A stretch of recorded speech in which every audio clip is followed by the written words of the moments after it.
My name is Adane Mack. I am the Senior Director for Equity Services for the Association of California School Administrators, and I welcome you this afternoon to our African American networking event. I am here with my colleague Margarita Cuzon Armelino, and I'm going to give her an opportunity to say some things and introduce our speaker in a minute. But what I'd like to start with is one, thank you for joining us. I think that it's important as we move forward in these very different and interesting times that we try to provide opportunities as an association for us to gather in some form. Whether that's virtually, like we have to do now, we still think it's valuable for us to get together, to have some conversations, and to move some conversations forward. As you all are aware, I think that our kids are going to come back faced with a lot of challenges. And when we talk about kids of color, those challenges are just going to be on top of everything else that they have to face. That means that they're going to come back into a school system where they have been isolated for most of the spring. Some of them are going to come back a little angry. They saw the murder of George Floyd. They've probably been out protesting. Some of our more progressive kids are out there protesting. And they have concerns and issues that they want to be addressed. And matter of fact, as a leader, a lot of that's going to fall on your shoulders.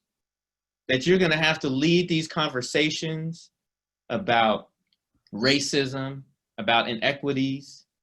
And as an association, we're going to try to do our best to prepare you for those conversations. And then sometimes what we like to do is just get you all together, have some discussions, get to know each other, and enjoy company. And then also, while we try to do this, we are never, and I'll tell you this, and I say this as much as I can, we're never just going to have a conversation. You're going to have to learn something. We want you to learn something, but we hope that you enjoy learning in general and pick up something new, some tool, some resource. And so with that, I'm going to give Margarita an opportunity to welcome you all and to introduce our wonderful speaker for this evening. Margarita. All right, thanks, Adne. Hi, everyone. Again, my name is Margarita Cuzon Armelino. I'm the Senior Director of ACSA Member Services. Before I introduce Joe, I actually want to share the thought exchange results survey that we did prior to the event. So if I could ask Josh to pull up that doc. Okay, great. So first of all, we want to thank our partners at Thought Exchange for partnering with us and continuing to support ACSA work, as well as our school administrators. They give us this tool that allows us to really get to the heart of the matter by asking specific questions. And thank you for the people who participated in this particular exchange. These were the top 3 responses that came through our thought exchange. The question we asked, as you can see up there, is, please identify systemic inequities that exclude Black youth from reaching academic success. And the top 3 themes that came up that resonated most with people are these 3 things that you see here. So it's access to more higher level courses. Teachers typically do not identify Black students for GATE or AP courses. The second one is Black students are disproportionately excluded from school due to suspensions. This is important because the amount of time Black students are out of class has an impact on their ability to learn and apply the content. And the third one is teachers' lack of understanding of how culture impacts the learning of Black students. It is important because this understanding allows the teacher to connect and better support students. So those were the 3 top responses, and I'm showing them to you now because we're going to come back later to it when we break out in small groups. So just kind of keep these that feedback in the back of your mind, and let it resonate with you, and be ready to kind of talk about how you feel about them and how we might be able to help our Black students navigate through some of those challenges. And the next step, what I'd like to do is I have now the honor of introducing our very special speaker, today, and his name is Joe Jones. And Joe and I have known each other for many years. You know, he's been both a dear friend and a valued mentor. He's with us today as the Executive Director of the Willie B Atkins Scholars Program, and it's a program whose goal is to intentionally increase the number of African American students enrolling in college. Joe has enjoyed 35 years in public education. His first job was as the school custodian, which helped him pay for his college tuition. After that, he went on to become a teacher, a school counselor, a vice principal, a high school principal, all at Vallejo Unified School District. You can correct me if I'm wrong, Joe. He left public education to become the Assistant Executive Director of Member Services at ACSA. That's where he and I met. I came to work for Joe. We ended up working together for 17 years. He taught me everything I know, and I'm the equity warrior I am today because of him. And he was also the first Black president of the United States Academic Decathlon, which, you know, kudos, yay. So without further ado, I give you Joe Jones, the Executive Director of the Willie B Atkins Scholars Program. Thank you, Margie, and welcome to everyone that's joining in on this webinar. This is my first ever, and I'm looking forward to the dialogue, and I'm hoping that something is said today that will be of use to everybody that's participating. But first, I want to thank a couple of people. I want to thank Wes Smith for his undying support of the equity and diversity issues that surround our members. And ever since he's been on board, Wes has been a champion and has been out there out front to make sure that ACSA stays on course and is providing relevant opportunities for administrators throughout the state. I also want to thank Margie and Adne. I've known both of them since they were young pups. And now I'm looking at them in the capacity of leadership that it makes me smile and makes me very, very proud. The two of them have been champions for equity and diversity ever since they first started working at ACSA. And there's a few of you still left, and that's wonderful. The fact that you have decided to provide opportunities like this, even though it's virtual and it's not our normal way of corresponding and training, it works. And I appreciate the fact that you went through all of this to make sure that there's a conglomeration of people out there who are joining in and may find something that they would learn today. So thank you for doing that. I also want to thank quickly the Vallejo City Unified School District, which is the sponsor of the Willie B Atkins Scholars Program in Vallejo, California. I want to thank our board of directors there, and I want to thank the last 35 years of board members who have always supported our Willie B Atkins Scholars Program. In addition, I want to thank the Stockton Unified School District Board of Directors for bringing the Willie B Atkins Scholars Program to Stockton 2 years ago. Specifically, I want to say hello and a shout out to, I was going to forget her name. Ruth Steele is the Director of Secondary Education in Vallejo, and Sharon Barnes is the Equity Officer in Stockton Unified School District. And those two people are the reason we're providing this opportunity for Stockton students. The Willie B Atkins Scholars Program has been around for a long, long time. We have 35 years of service to Vallejo students. There are thousands and thousands of Atkins scholars who have gone on to become doctors, nurses, all kinds of education positions. We've got superintendents. I can name people that all of you know who are in very, very serious and thoughtful positions around the state, not only in education, but all over. And we're very, very proud of our legacy. We call it the Willie B Atkins Scholars Program because it's named after a gentleman and his wife, Willie B Atkins. So Josh, I'm going to the slides. Go to that. Yeah, this is a slide of our scholars visiting Morgan State University on our annual college tour that we take. The second photo there that you see is all of the scholars, seniors, who were accepted to that university as a result of visiting and spending time there during our college tour. I'll talk more about the college tour later on. Next slide. There you see the founder of the Willie B Atkins Scholars Program, Mr. Willie B Atkins. Mr. Atkins was the director of special projects in Vallejo, California for a number of years. And he retired, some 20 plus years ago from the Vallejo City Unified School District. And at that time, I was a parent. My daughter, Tiffany, was in the program, and I decided to get involved because I'm a former educator and just wanted to, stay in contact with the program.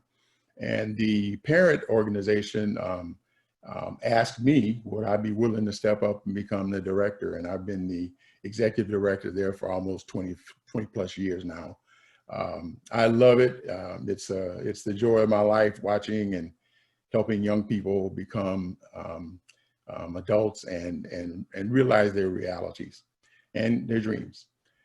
So the program has been around for just many, many years. We meet every Monday night, not just a hit and miss thing on weekends. Every Monday night we meet in Vallejo, and every Wednesday night we meet in Stockton Unified School District. I'm gonna talk to you a little bit later about what's going on now because of the virtual instruction and the distance learning. And so that's what we've had to adapt to because of the situation that we find ourselves in. Change slides, please.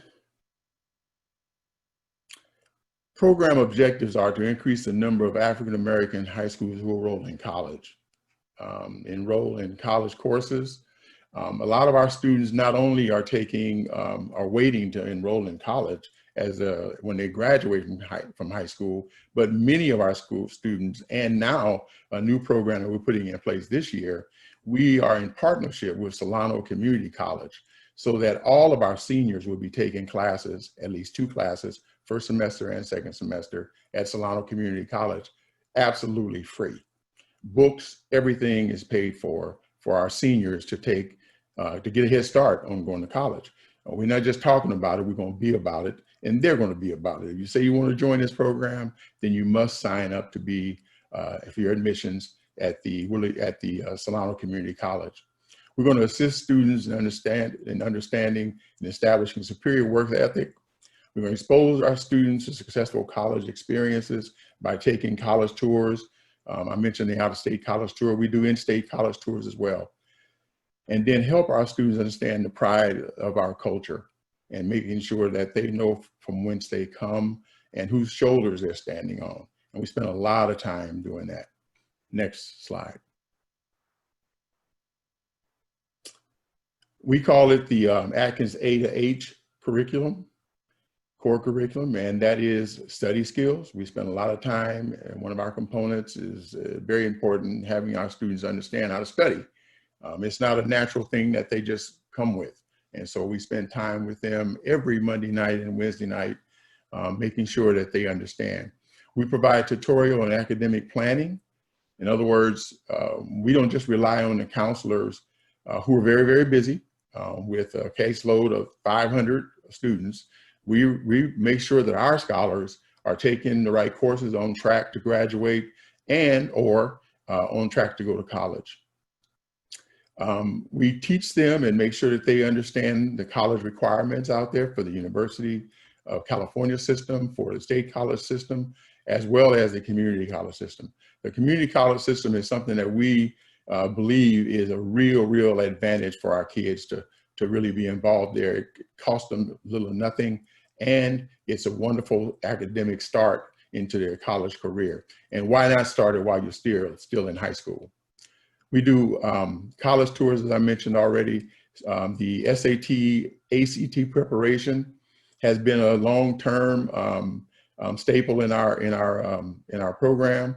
We're going to spend less time on that moving forward because, as you all know, the tests have been kind of banned and outlawed, and nobody's going to be offering that as a requirement for admissions. A lot of universities have eliminated that as a requirement. But we still want to make sure that they take the test and that they prepare themselves for the future of college. Career and personal counseling, a lot of time is spent because we break our kids up into cohort groups by grade level, as well as sometimes by ability level. It really just depends. But a lot of our time on Mondays and Wednesday nights are spent talking about careers and personal counseling. We bring in a host of guest speakers throughout the year from all walks of life that come in and provide the students with opportunities to engage and encounter opportunities for growth and learn more about what's out there. We have tons of partnerships that I'll talk about a little later in the slide. Next slide. Our educational platforms that we use are Khan Academy. And those of you who are in schools, you know the value of Khan Academy and having our students be able to actually go in with actual problems and actual questions that they have about their homework, and to get that kind of assistance online it's a wonderful opportunity. We have the Google Classroom. We use a Class Dojo to reward and honor students when they participate at high levels. And we have the Remind app for the parents and for students, and we're constantly reminding them and letting them know what's going on. Let me stay at that slide for just a moment. I want you to notice the lady that's teaching in the background up at the above slide. That's Stephanie Bowens, a former Willie B Atkins scholar, went away and graduated from San Jose State University, came back to Vallejo and started working with us. And she is one of our lead instructors in the Stockton program. And what you see there are some of our students in the Stockton program. At the bottom, you'll see Stockton program again. And those three kids are at Stagg High School, and we actually meet at Chavez High School. Next slide. The rites of passage is a very important component. We spend almost 8 weeks with the students talking about using standard English. Nothing else is acceptable in the Willie B Atkins program. Nothing else is can't do it. We don't want to hear your slang. We don't want to hear the cursing. We don't want to hear any of that. And guess what? We don't hear it. Just goes to show you, if you set the standard and you hold students accountable for something, they will step up to the plate. Dress for success. You can't see it, but my shirt here is the Willie B Atkins logo, and it's a t-shirt or a polo shirt and a pair of khakis. That's what you have to wear every time you appear with us. And when we go out, or we're visiting colleges, or we're going to a show, or we're going to the movies, or whatever we're doing, we dress for success. If we're going for a banquet or a dinner, then the kids have a different outfit that they wear, and that is black trousers, white blouse or shirt, and a tie for the gentleman, a skirt or pants for the young ladies. We talk about, during the rites of passage, solving conflicts without confrontation. You know, that's a big one for us. When we're growing up, all I know is when I came home and I was crying or something, my father said, what happened? And I told him, and he said, come with me. You have to go back out there and honor and defend yourself. That's what a lot of kids get taught. And breaking that stereotype and that bad habit is something that we spend a lot of time on, because they will want to get in conflicts with their teachers, with their administrators and everybody else, and we don't tell them that there's a different way of approaching it. And so we spend a lot of time making sure that we debunk all of that, and we test them all the time, because we are strict with them. I don't know any other way of making sure that they get it, so that when they go back to school, they recognize what's happening and they can back off and let their parents and let us and other adults intervene and help them when that arises. We talked to them about expected attitudes and behaviors that are going to cause them to interact with and interface with school officials. And we talk a lot about current events, things that are going on currently. And there's a lot of things to talk about these days with all of the things that are going on in our world, in our lives. We got to have opportunities for students to be able to voice some of that. And the parents are always amazed at how much the students have to say. And we give them a forum for doing that. Next slide. As I mentioned, these are some of the pictures of our Dress for Success. Standard uniforms are required for everybody, and there's no exceptions, and so they wear them. Next. Community services, we get involved in community service, and we ask that every one of our students spend 20 hours of community service. They have to log it and keep it in a log so that we know at the end of the year that they did their 20 hours of community service. If they're working students, they're only required to do 15 hours of community service. And community service can take many forms. In the left-hand corner up there, my left, that's a picture of us marching in the Martin Luther King Day March in the Vallejo City Unified School District. And those are the Adkins Scholars marching in that event. And then some of them are there helping with some of the elementary school kids, providing those Adkins Scholars in front there, doing some work with some of the kids at Beverly Hills Elementary School. Next slide. This is one of the, and only fundraiser that we do. And this is the 100 Men Who Can Cook. And this is an annual event held every year in November, the first Sunday in November. We invite the community to come and eat with us. We have 100 chefs from Vallejo, California, and from the surrounding area that come, put on their aprons, and cook their best meal and bring it for display. And the general public is invited to come, purchase a ticket for $20 and go around and feast. And there's no politics at this meeting. There's no agenda. It's just eating. And our community for the last 30 something years have just enjoyed it to the max. It's a very good fundraiser. We normally get anywhere from $20,000 to $25,000 with that one event, one day. So participation is required of all scholars. Next.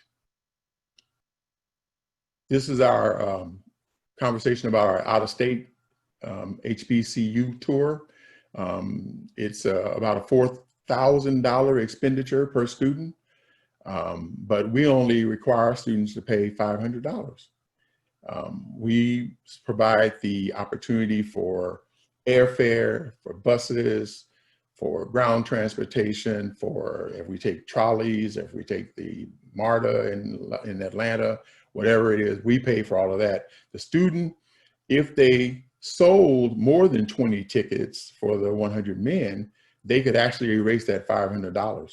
And so about 10 or 12 each year actually do that, sell enough tickets for that one event that they are going, and there's absolutely no cost to their parents. And so we visit historically Black colleges all over the South and the East, and have been doing so now for the last 30 plus years.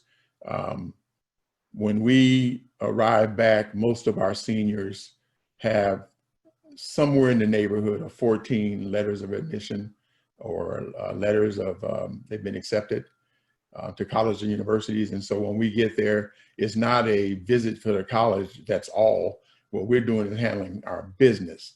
And the kids go to the admissions office and find out if there's anything that's lacking from their application. And if so, what's the verdict? I'm here. It's been a really, really powerful thing to see all of them leave Vallejo with no letters of acceptance and to come back home with sometimes 14, 12, 10, and sometimes along with that, some scholarship money. Next one. So these are the criteria for the students being able to go on the college tour. It's not just you sell your tickets and you're going. Sorry. You have to pay your deposit in full by December. You have to attend the Monday night sessions 80% of the time. You have to adhere to the Willie B Atkins points rubric, where we actually keep points every single time they raise their hand or they participate in some way, shape, or form. Seniors must have taken the ACT and SAT. They participated in the 100 Men Who Can Cook. They have the community service hours completed, and their out-of-district fees or college tours fees are all paid and schedules are all done. No refunds will be given to scholars who drop out of the program. Next slide. These are two of our events throughout the year. We have what's called our winter conference and our spring conference. The winter conference is hosted by the Vallejo chapter of Delta Sigma Theta sorority, one of our great partners from the very beginning. Mrs. Atkins, the lady you saw in the picture when we first started the program, the PowerPoint, that is Mrs. Atkins, and she was a Delta. Mr. Atkins was an Omega. And so the two of them formed with some other folks in their sororities and fraternities and decided that, you know, this would be a great program. And Mr. Atkins, his vision for this program came from the fact that when he was director of special projects, only 5% of Vallejo's African-American students were going on to college. That's a shame. You know what's even more shameful? Is that today there's only like 8% that go directly from high school to college. And so we're all fighting the battle throughout there where you are, and that's what we're doing as well. The second conference is our spring conference, and that's hosted by Alpha Kappa Alpha Sorority Incorporated. They provide the dinner, they provide the program, and we invite all of our scholars and their parents and their families to come for a dinner, and both of them are dinners. And so we do those two things in the course of the year, and all scholars are required to be there. Next slide. These are some of our supporters and our helpers, people who help us and who really believe in the Willie B Atkins Scholars Program. And I'm not going to read them all. You can see them all there. A lot of them are just our partners and friends in Vallejo, as well as some partners and friends outside of Vallejo. The Association of California School Administrators has always been a supporter for years and years. They actually provided the backpacks for our students on the college tour. And so we're really thankful to ACSA for this opportunity to share with you a little bit more about what we're doing. Next slide.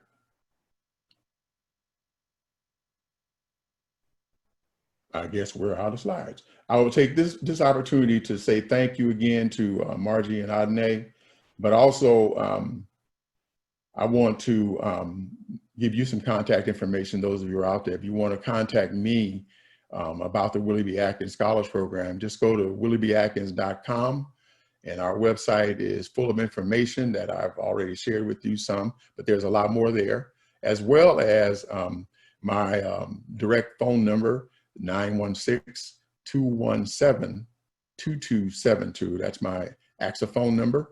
Feel free to give me a call if you have any questions, or if there's any questions beyond what we don't answer today that you'd like information about. So thank you very much. And I'd like to leave my few seconds that are left. I'd like to leave you with this parting thought. And it comes from me spending most of my day watching John Lewis and the services for John Lewis. Just such a powerful human being. I just can't begin to tell you how that man has shaped my life as a young man, watching and participating in things, unrest sometimes, and listening to John and over the years and watch him develop as an orator. And not only that, but his political affiliations just took me to a different place. And it just makes me sad to think that it's hard to find good leaders like that who give themselves tirelessly, allow themselves to be beat, allow themselves to be scorned, allow themselves to put the neck out for us. It's very, very inspiring man. And I just wish that we just take a moment of silence. And Margie, when you pick it up, we'll move on. Thank you.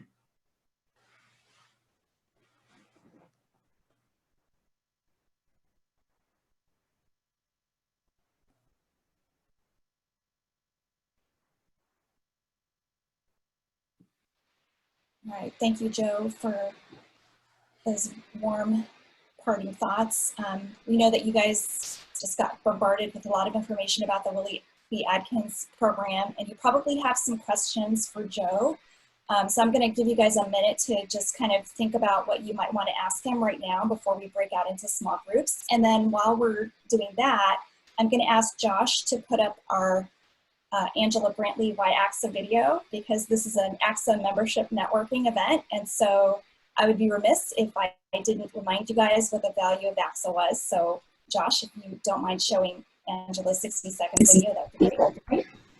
My name is Angela Brantley, and I am a proud ACSA member. I've been a member of ACSA since 2005. It means a lot to me to be a part of ACSA because it's assisted me with my professional growth. ACSA is wonderful in the sense that I get the opportunity to work with like-minded individuals all up and down the state who believe in equity and are doing the hard lifting of the equity work for our kids, and the advocacy, the power of what ACSA can do to get our legislators to support the work that we're doing for equity for our kids is amazing, and I've enjoyed being a part of that advocacy. ACSA for me has been like a family. I've made great relationships, networking throughout my career path, and I just say, anyone who wants to be a part of ACSA, come and join us. We're doing great work for kids, and you won't be disappointed.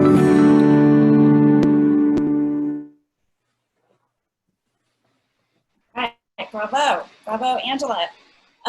Okay, so we have about 5 or 10 minutes for questions for Joe, and you guys have control of your mics because this is a meeting. So if you have a question, turn off your mic and pipe up. Anyone? What if you want to be part of this and you want to support it? How do you do that? Instead of just having students participate, what if you want to be one of the role models or inspirers?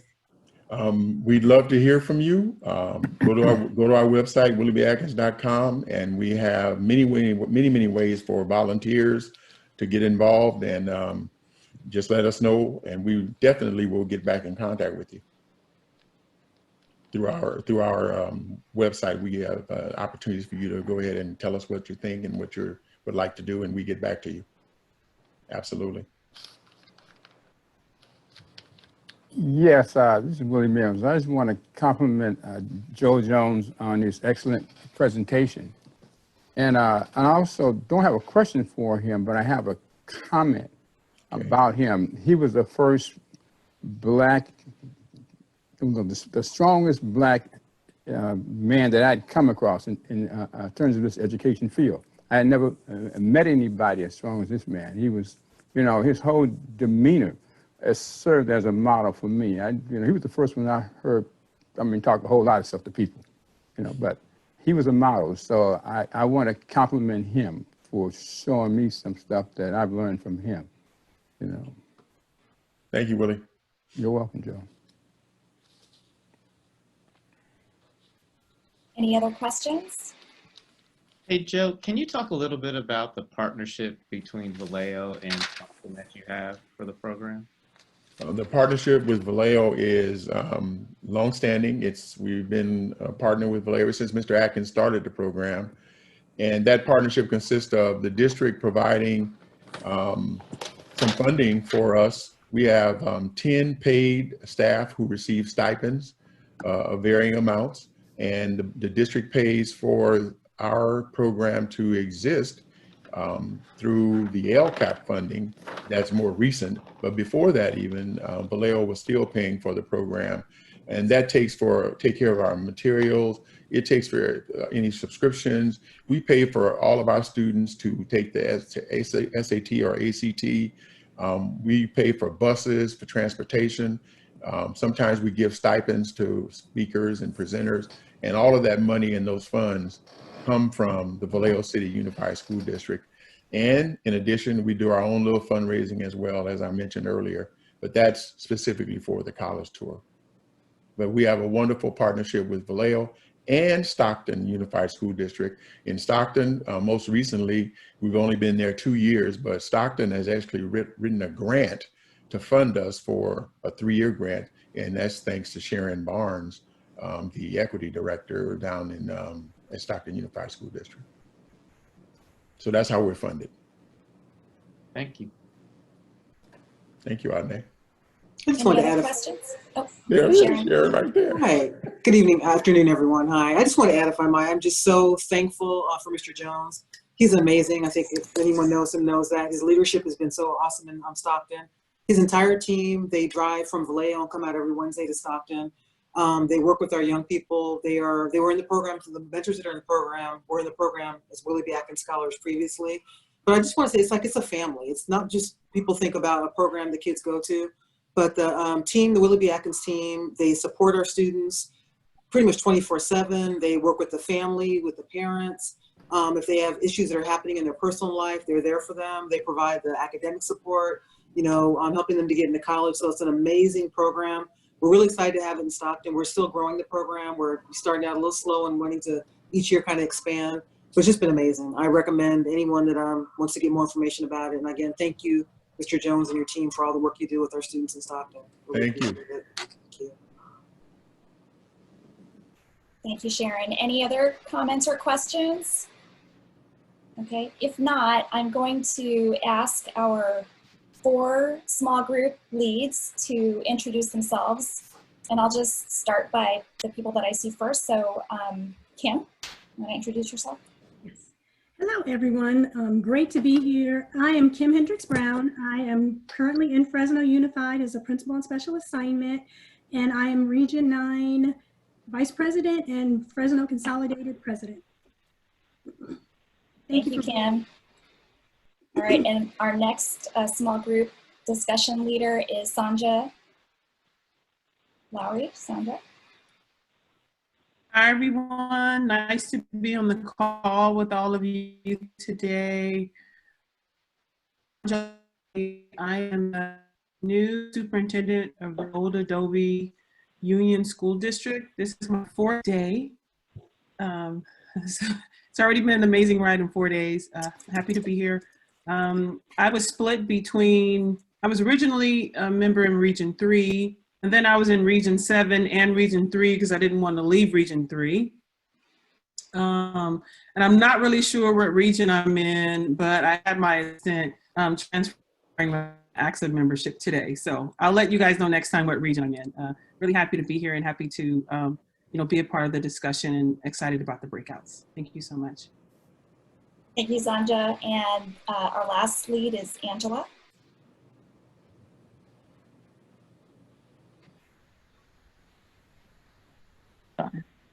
Can you hear me? Oh, Yes. there, now we can. All right, perfect. All right. Okay, I'm Angela Brantley, and I am here in Rialto, down in Southern California. I'm the lead student services agent in Rialto School District in Region 12, VP of membership for our region, and I'm also on the membership committee with Margie, and just very excited to be here with all of you today. Thank you, Angela. Okay, so what's going to happen now is Josh, our IT tech support today, is going to magically separate everyone, and you're all going to drop into a different room. And so just give it a second, and he'll divide us all up, and you'll be put into your small groups. Hey, Lorianne, you were really in the middle of something, man. I know. I was loving it. I know. Oh, maybe Lorianne needs to finish her story. You want me for to the rest of finish? us. I do. She's on a Okay. roll. She's on a roll. So I was just telling, just trying to say that it's important that teachers remember not to take everything so personally. If a student comes into your class and they already have an attitude or they're upset about something, that has nothing to do with you. And so your response to that student, if it's negative, is not going to go anywhere. So understanding that sometimes our students are experiencing things outside of the classroom that make life really troubling for them. And so they come into the classroom upset about something, and your automatic response to them coming in and chewing gum is to have an attitude and want to send them out. That student's going to completely disengage and not want to respond positively to you, and then it becomes personal for them. So removing that personal aspect out of it and taking the time to actually get to know your students and understanding what they may be experiencing, I think goes a really long way. Thank you. I appreciate that. So I think we're all back. Yeah, so I hope you guys had really great discussions in your small group. I know in my room, they were, sharing some ideas with each other. I thought it was very productive. I'm going to ask the group leads to kind of help us wrap up our meeting by telling us how your conversations in your small groups went and perhaps pointing out some of the highlights. So I will start with Angela. Why don't you start?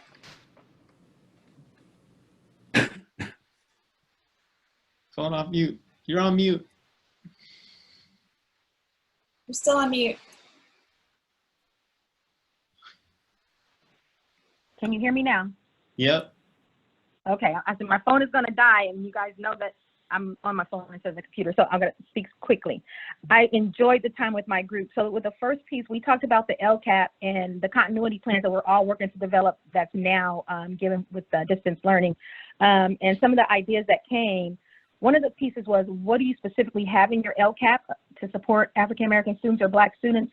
And I was pushing our group to understand that we want to make sure that we're specifically putting the language of support for our specific African-American students. Although Ed Code doesn't require it, what helped in our district was the fact that we had parent advocacy groups. So if you have APACs or DAPACs in your district and you know that you don't have specific actions in your LCAP for your African-American kids, I would leverage my parent groups, because that's what helped us. When the parent groups came to the board meetings and got on the mic, it made it easier for all of us in the district who were pushing for that anyway to be able to make it really happen. So some of the things that were shared from our team members here that they did have was that taking their kids on HBCU tours, which is similar to what Mr. Jones was sharing.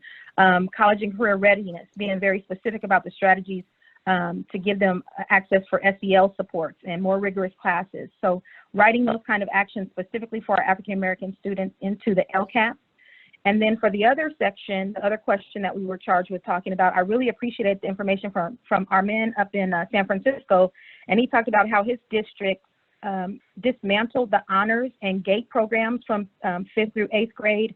So that, and they did about 8 years ago, so that, you know, if you're going to give best first instruction, period, right? Why do we have to, you know, relegate to specific courses? Why don't we all have best first instruction for all of our kids? So I would be interested to see the data, right? After 8 years of not having honors and GATE, you know, how has that impacted the academic success, and how has that impacted up into high school? Because they still have AP, but what he said there is that they got rid of some of the restrictions. Sometimes you have prerequisites that our kids don't meet, but they need, so it keeps them from even having access to it. So we put barriers in our kids' places, you know, it's not required.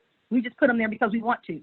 Take those prerequisites out so that kids can have access and give them the support. So I love that, what I heard from San Francisco. He also shared about a gentleman named Michael Eason, I think it's Essien, who is a champion for equity up there in that area, who's done some great work in reducing the push out and instead having push in, keeping kids in school.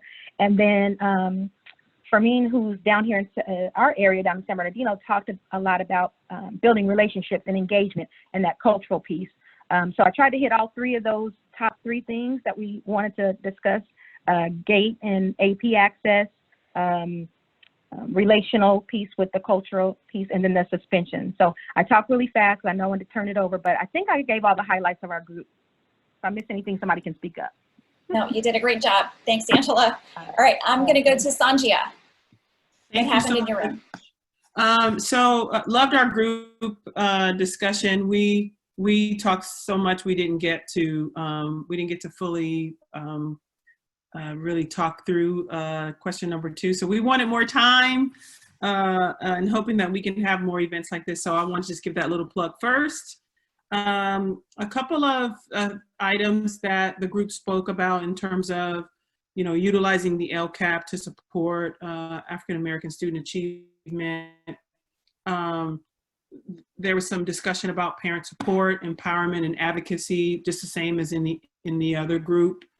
One of our members spoke about the kinds of interventions that they specifically would like to put in place for African-American students, but that the African-American student population is small.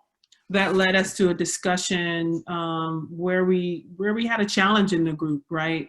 About no matter if, you know, your African-American student population is 10 or 4,000, right? Each and every student matters. You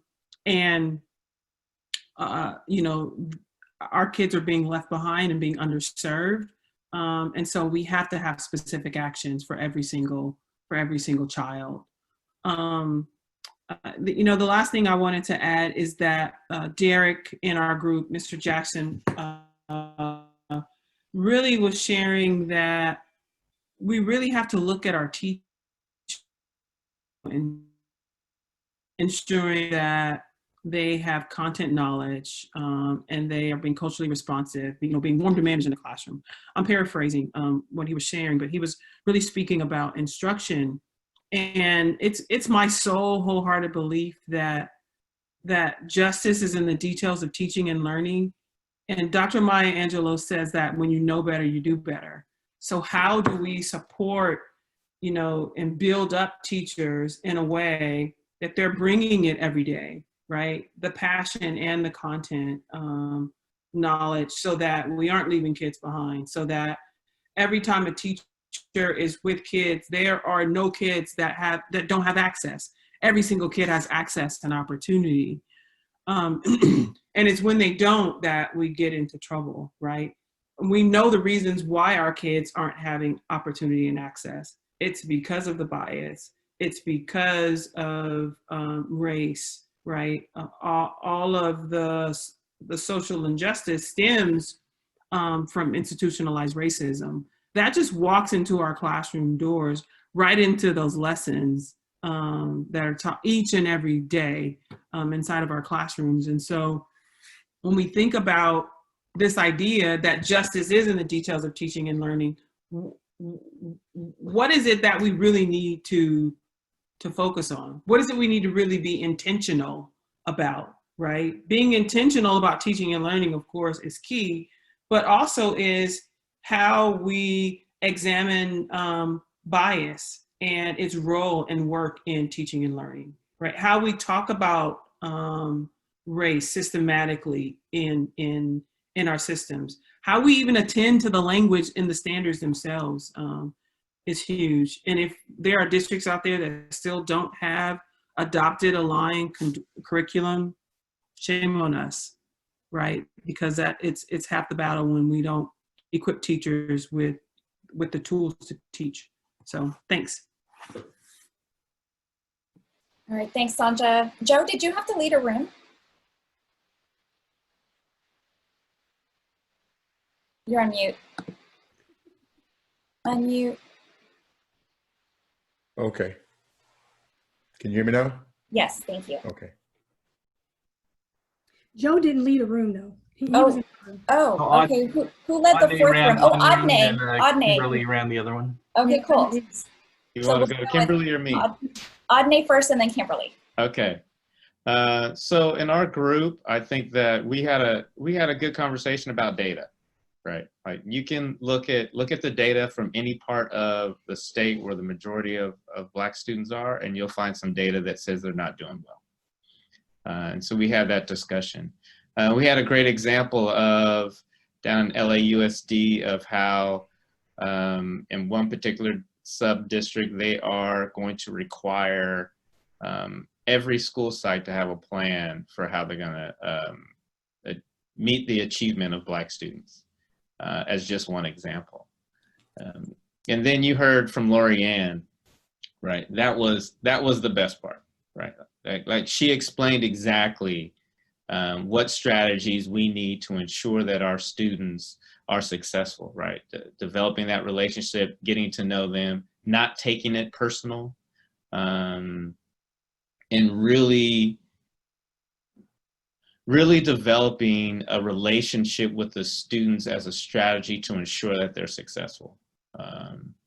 And that's what's important. And that was the discussion that we had this afternoon. Thank you. All right, thanks, Adnay. And Kimberly. All right, well, thank you to my group. I want to say that almost everything that's been said, we can ditto. The only thing that I wanted to add in was that we had a lot of conversation about leadership and how leadership definitely matters. And so looking at San Juan Unified, they said they had a leadership training series on unconscious biases, microaggressions. They had the Dome Sisters there. We also had William, who is in San Francisco too, and he said that they have a program where they're that's called pitch schools, PITCH, I assume. And he had to go, but that's what I think he told me. And then he said PLCs, and they talk about, and they just dial down on equity and dial down to the lowest to make sure that every student is being, that they're looking at every single student. And then they talk about the professional capacity of the adults, and they meet monthly. And then we have, and I want to see if Greg can come in and just talk about what he talked about, because we were talking also a little bit about special education and how, because so many African-American students are in special ed. Go ahead, Greg. Greg's from Redlands. So my area, because I'm coordinator of special education in my district, Redlands, my area is basically looking at special education students in areas that have underperformed in areas such as ELA achievement, math achievement, suspension rate, least restrictive environments. And the big connection here is that a large number of our African-American students are faring very poorly, and it's something that we do need to address specifically.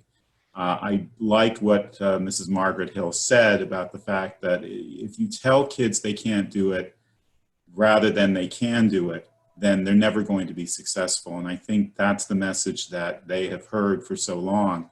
And we see that in the overrepresentation of students in special education. It's a real problem. And I was thinking about the fact that when you tell kids they can't do it and they start to internalize it, that becomes a real obstacle that we have to overcome and really work with those kids in the most positive way possible so that they can be successful. And so that we can actually meet those areas in which they are struggling, especially in the area of special education. So. Thank you, Greg. And I want to kind of piggyback with Greg with, we actually had Margaret Hill, who was a board member. So that was the starting point for us to talk about leadership and how the board is the superintendent's employer is the board. And then if you have the board with you, you're good to go. And so I wanted to thank my team again. Also, I wanted to say that when we were talking about equity and there's so much more we could talk about, Margie. So when we get a chance, I'm like Sandra, we need more time to go a lot deeper. So I want to thank you guys for this opportunity and thank my team again. All right, thanks you guys. I know we're already over by 17 minutes, but are there any other comments or questions? I do see a question in the chat box from Marie Martin, and it says, do we think that giving grades is another way of saying they can't do it, then they can't do it, then they can reflect, or even they can improve? Does anyone want to address Marie's question? I'm not sure if she's saying that we shouldn't give grades and that we should give effort grades. But what I think about grades is that, again, living up to the expectation. If we want kids to do something, we have to teach it. And so it's going to go back to the classroom about teaching and learning and making sure that teachers are teaching what they expect kids to learn, and then grades just fall in. Can I add to Margarita? I'm starting to question how folks approach grading, because I feel like there's a huge part of it that is so subjective and compliance driven that it misses the point in terms of mastery of the subject. And while I certainly believe that grading is an instrumental part to how we educate kids, at the same time, is it really just a methodology to ensure that students are following some arbitrary set of rules that students don't actually always understand, that are more compliance driven than actually mastery driven? And is grading actually standard across all teachers, right? Like they're all utilizing the same sort of rubric to grade the same subjects, which I'm seeing a whole bunch of nodding heads, so I know that's not the case. And that's something that, that might be one of those next equity horizons we need to address moving forward as a system. I'll just add one last piece. A part of the reason why grading is subjective. A part of the reason why there's no collaboration on a grade level at a school, in a school district, in a state, right, anywhere, is because the way the way Ed Code describes grading makes it subjective. The way State Board of Education then has to share what that looks like in board policy, it makes it all subjective. And I think a piece of that is tied into who knows who with CTA and who those people are connected with, right? I think it's a lot bigger than, honestly, right, us having a discussion. I think how we tap into that subjectivity and build more calibration, like within a system, really is about how a school district sets up their board policy around grading, because that's what we have to follow, right? The board policy that stipulates how it even matriculates through down to an AR. So I think that that's a piece of it. Thank you.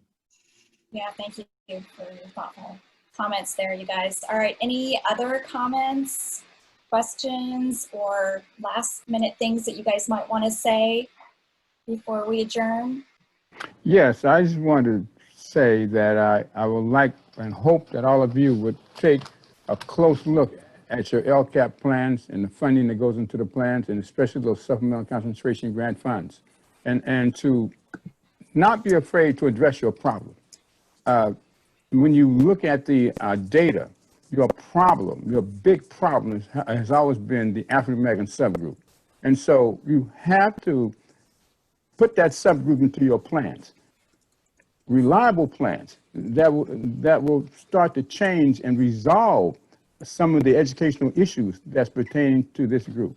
And one last thing, I hope that you would try to get your administrators and teachers to see the humanity in our children, which has been missing all these years. And that's all I have to say. Thank you. Thank you. Thank you, guys. All right, sorry, I forgot to mute my mic when I was typing there, so I apologize if I was typing over Mr. Mims. All right, well, I think we're at 4:22 now, so we're well over. I heard loud and clear that you guys want more time for next time, and we promise to do that. We'll carve out more time for more discussion so that you guys can get the, get all your feelings out and all your best ideas forward. Adney, you wanna wrap us up? Yeah. Hey, listen, thank you for joining us. Both Marguerite and I appreciate it. We really try to put on some events so that we can get you all together. We know that these are interesting times and different times. And so any way that we can convene you all together to have discussions, to see each other. It's great to see all the faces. I love it. Margarita, make sure you take your picture so that you can post it on social media. Oh, I got it earlier already. We love it. And yes, we will continue to do these events. Listen, we are here to really think about the strategies that can really meet the needs of our students. And I will always utilize my own children. I got my 14-year-old sitting right next to me while we're doing this because he's been isolated. So he likes to come and drive with his dad and play his hip hop music, which I am learning to accept, understand and accept. And they're the future. And we need to ensure that they are ready to lead our country, to lead our communities, and to be involved in our communities. And you saw what that looked like with the Willie B Atkins program and what that can look like. And so we need to ensure that our students are ready for this and ready for the future. And so with that, I want to thank you for coming and joining us. Have a good evening. I hope you have a wonderful school year, even if it's virtual. We can make it happen. And so look for more from ACSA because we got more coming. So thank you guys and have a great night. Bye, guys. Thank you. On with another Zoom Seeing meeting. everyone.